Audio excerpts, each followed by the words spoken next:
So the thing is, when you have a joy, when you enjoy something in life, you know that you have done some punya, and so you are getting this joy. When you suffer in life, you know that. So there is a saying: you are served what you deserved. It's not even what you deserve; it is what you deserved, because it's a past karma. In the past karma, I deserved this, and so it's coming to me in this birth. So you are served what you deserved. So even when you go through some intense suffering, the minute you think that I have done something to deserve this, the very thought will pacify you to some extent.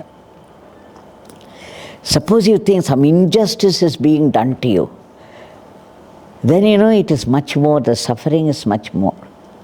At least when you think, okay, I deserve it because I did like that, so this is coming to me, I deserve this. So there is some pacification there.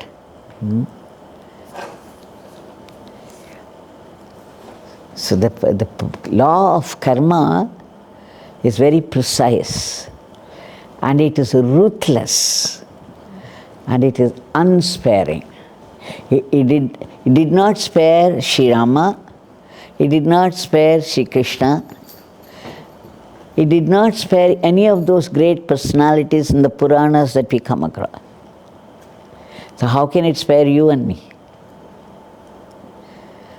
But it is divine justice, because we have, in spite of the sense of discrimination, we choose the wrong path, then we have to pay for it.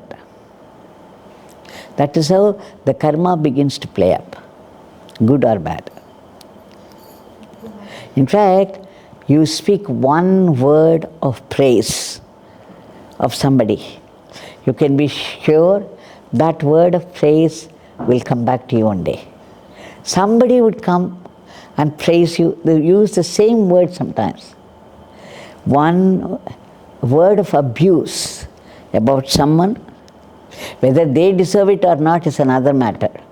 But a word of abuse has come out of your mouth. It will be waiting around to come back to you. That is how precise the law of karma is. Unsparing and relentless. So that is why the law of karma, what shall I say? It gives you the discipline for life. What if you do wrong or you hurt someone, but then you realize that you've done wrong and you've hurt them, and then you apologize or you try to rectify your mistake soon after that? Does karma still play out in the same way for you? It's a very good question what she's asking. It's called paschatap, So you regret.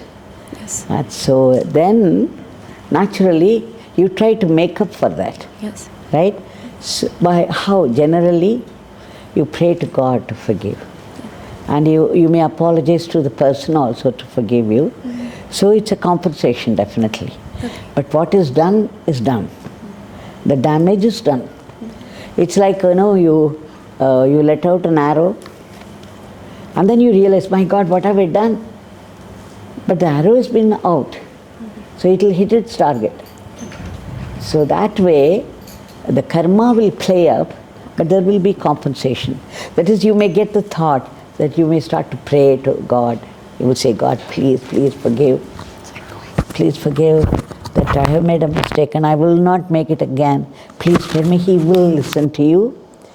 And the sufferings will be really, for example, suppose you are fated that let me not use the word.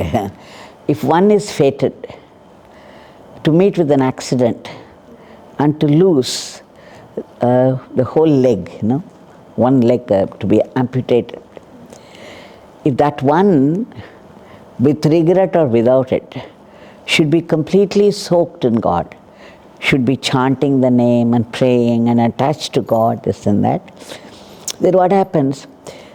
He will end up with a thorn prick. You understand? It may be a little severe pain, but it will end up with thorn prick. Instead of meeting with an accident and losing a leg, see how much it is reduced.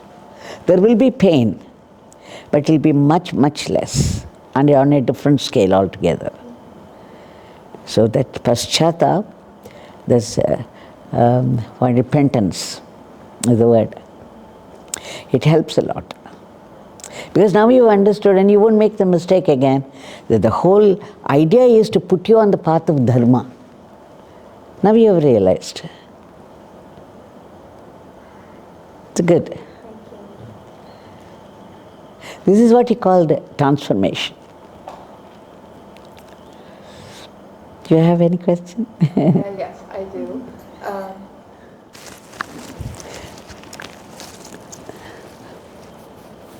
What is your name? You said? Shamali. Shamali. Come.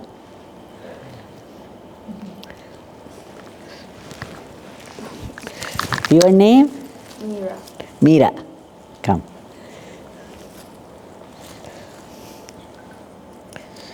One second.